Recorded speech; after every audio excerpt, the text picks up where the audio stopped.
Hello there and welcome back to the Thought That Counts podcast.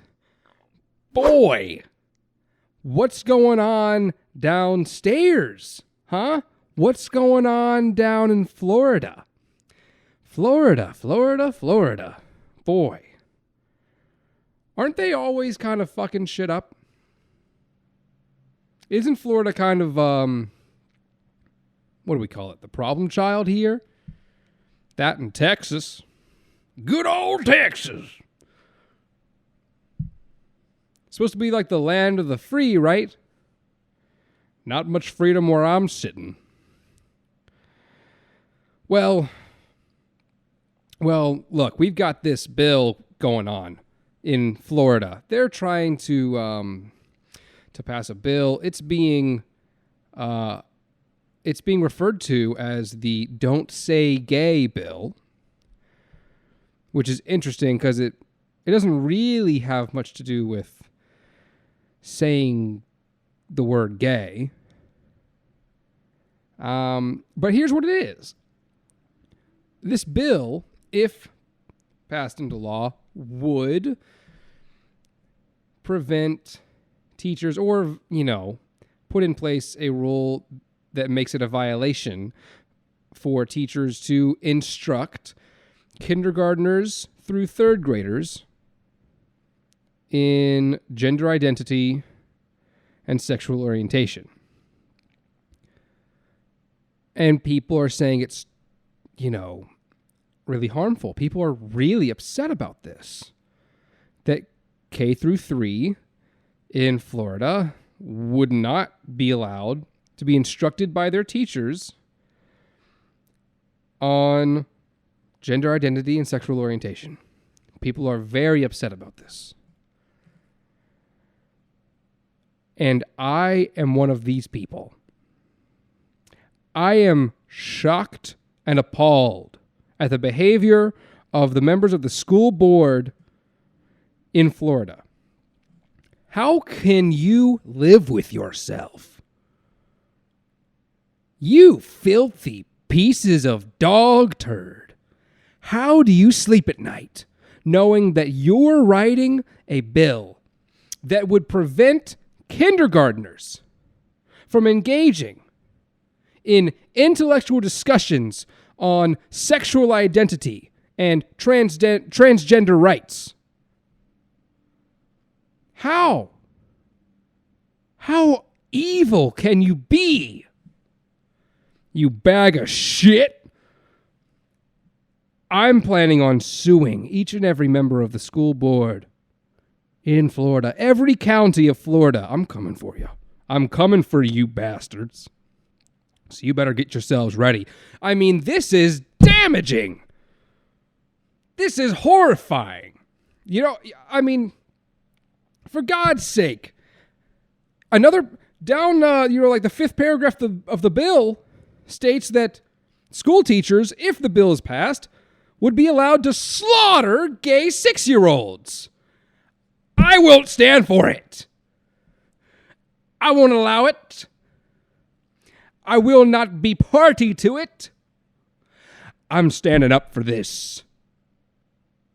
Standing up for the rights of the people. I mean, this is bad stuff here. I don't know if you've read the bill, but I have. And let me tell you, if this thing passes into law, we're gonna have elementary school principals murdering transgender 5-year-olds. We're gonna have third grade teachers slinging gay kids from the rooftops. If this passes, and I don't know about you, but I think that's wrong. I think it's bad to murder gay children. The only children that should be murdered are straight kids.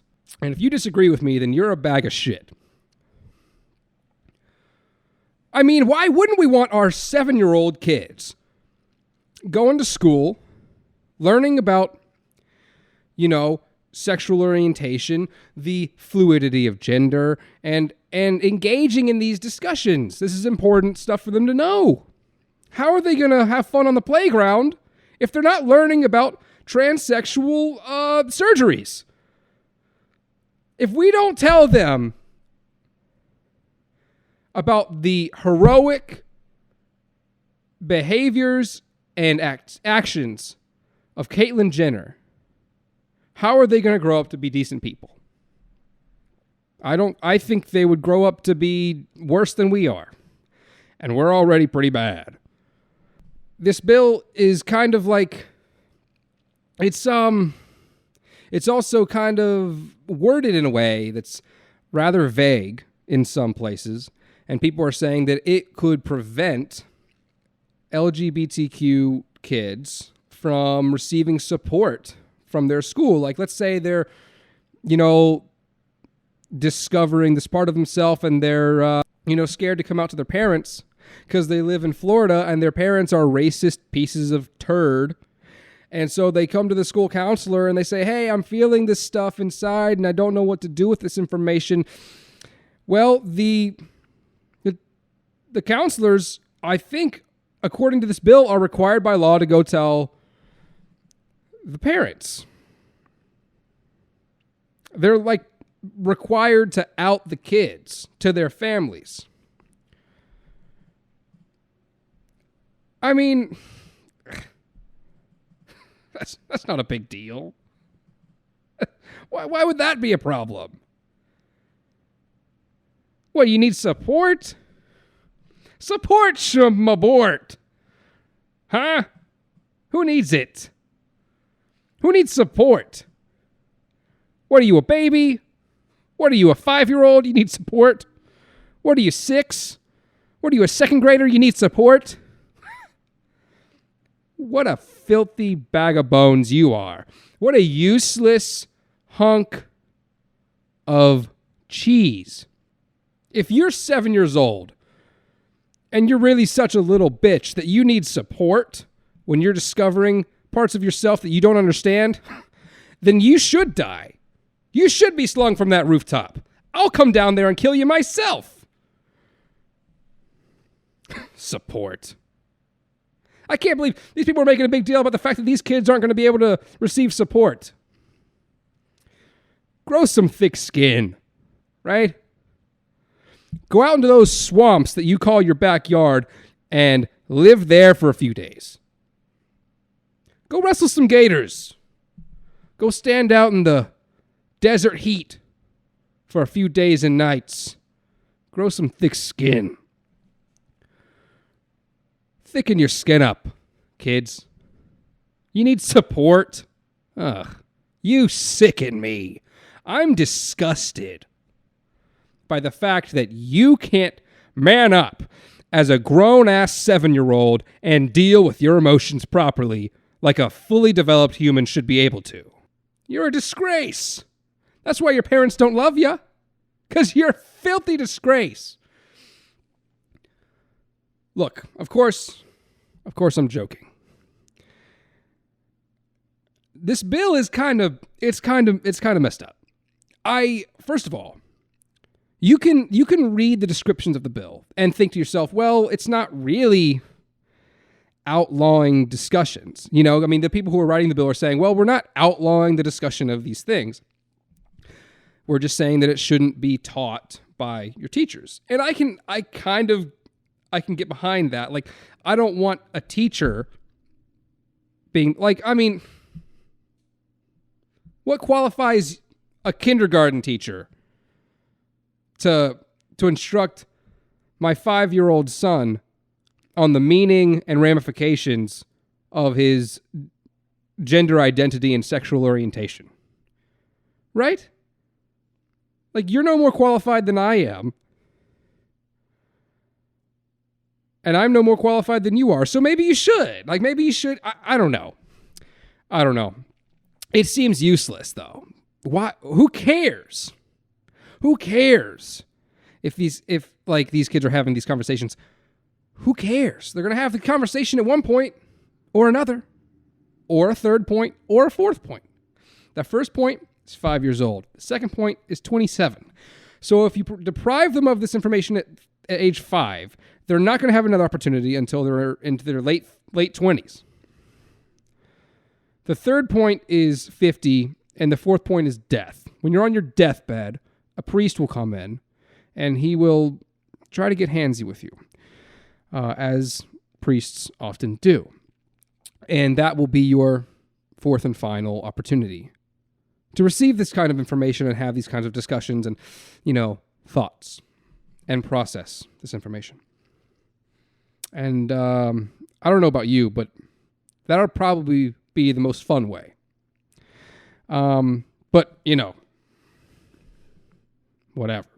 I think that the people who are against this have a good point. Why write a bill saying that you can't talk about it in the classroom? Again, it's a little suspect. It's a little sus. I don't really see the need to put this kind of thing into law.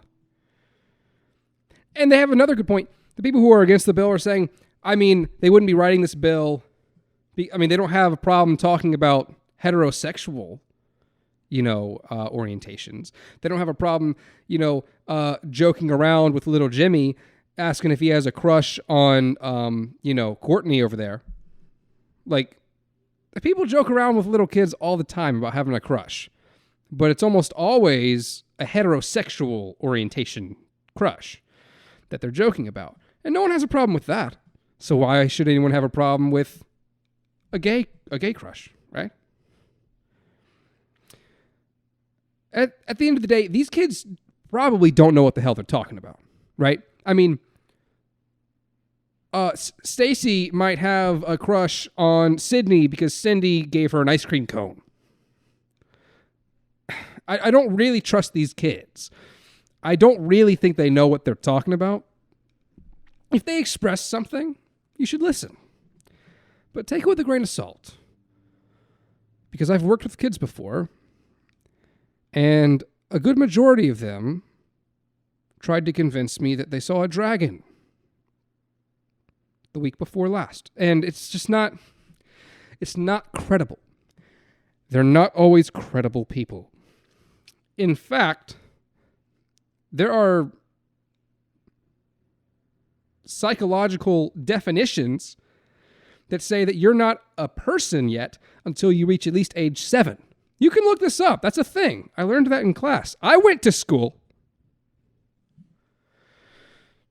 My point is, screw those kids, okay? Gay, straight, I don't care.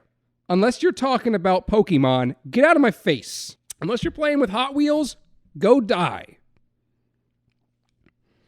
That should be enough support for you. A little game of Hot Wheels. What happened to Tonka trucks? What happened to having a little puppy? What happened to playing with your dog? What happened to baseball? Woo! Playing baseball in the driveway with the neighborhood gang. Whatever happened to that? That's your support system. Don't depend on these adults. These adults are all out to get you. There are more pedophiles out there than you know, kids. Protect yourselves. Go to the Army-Navy store and buy yourself a baton. Put some razor blades in your socks. Keep them ready. That principal's going to try to kill you. I can tell you right now. Last time I was in Tampa, I overheard a school teacher saying that he buried a kid in his yard. You can't trust teachers and you can't trust Floridians. So when they come together, it makes for a real mess. Anyway, my point is, if you're out there and you feel scared and you think your family will reject you when you tell them how you feel on the inside, if you think that your parents wouldn't believe you or that they would belittle you and tell you that you don't know what you're talking about, they might be right, but they might also be homophobic pieces of shit. And you should kill them before they kill you. Now, let's move on. This has been good. I'm glad we've opened up with this discussion. But what else is going on? I mean, not much. Doja Cat had a meltdown. So that's fun. Apparently, she was in Brazil, and she tweeted something like, oh, I don't think I gave y'all a good show tonight. Sorry about that, but thanks for coming. And she felt really bad. Maybe I don't know. There were no other details exposed. I read 3 articles about it trying to figure out what the hell happened. And all the articles literally just quoted her tweet and then showed a picture of her tweet. If you're going to show me a picture of the tweet, you don't have to quote it. And if you're going to quote the tweet, you don't have to show a picture of it. You're being redundant. You're useless, TMZ. Hey, E! Fuck off. You're not helping. There's 5,000 micro news outlets that literally just copy and paste useless bullshit from TMZ, E! Whatever the hell it is. And those outlets are already useless. So don't copy them. Why are you mimicking the dumbasses? If you're going to mimic someone, mimic a smart person. Have an original thought. Do some of your own research. Hop in a private jet and fly down to Brazil and talk to Doja Cat herself.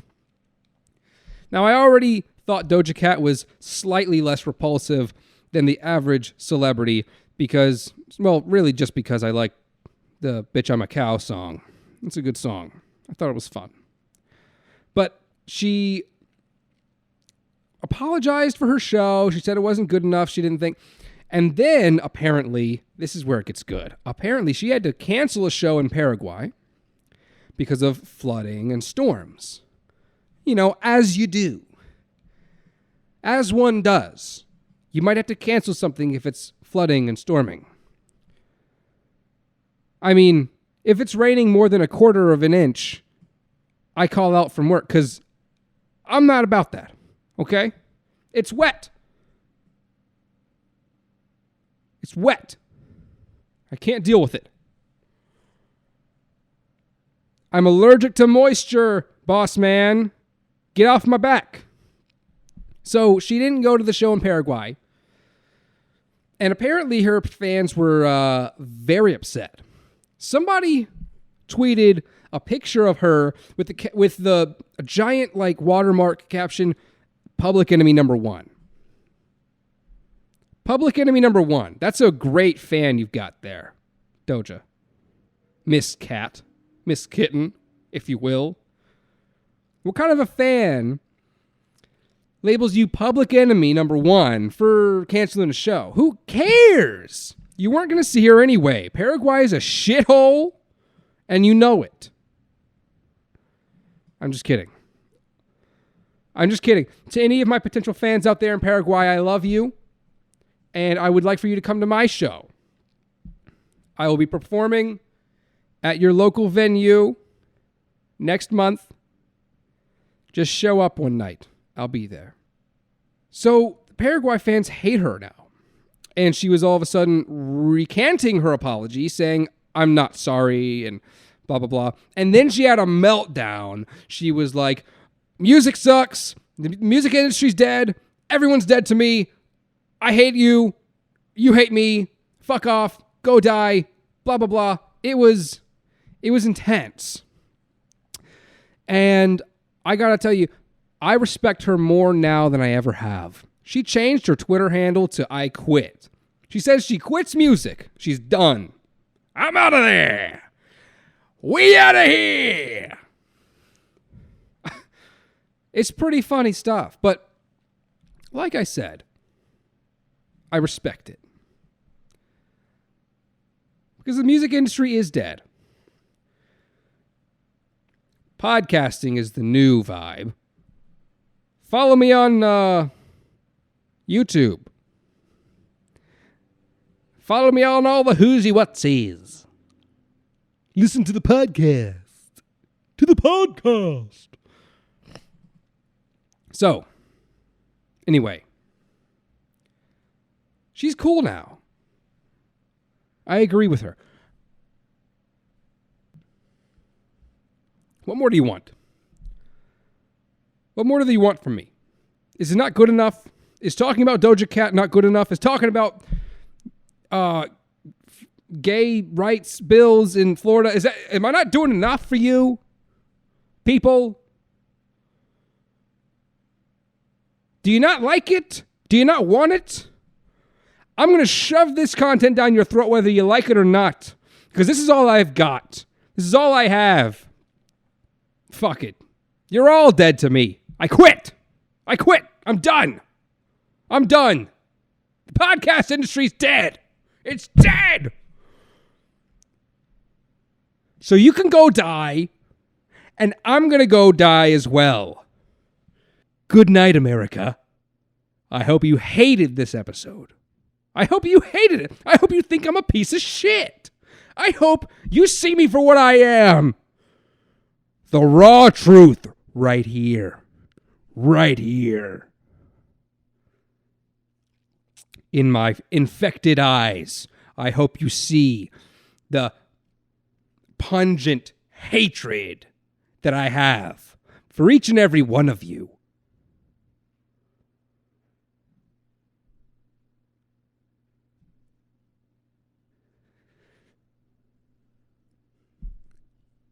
Goodbye.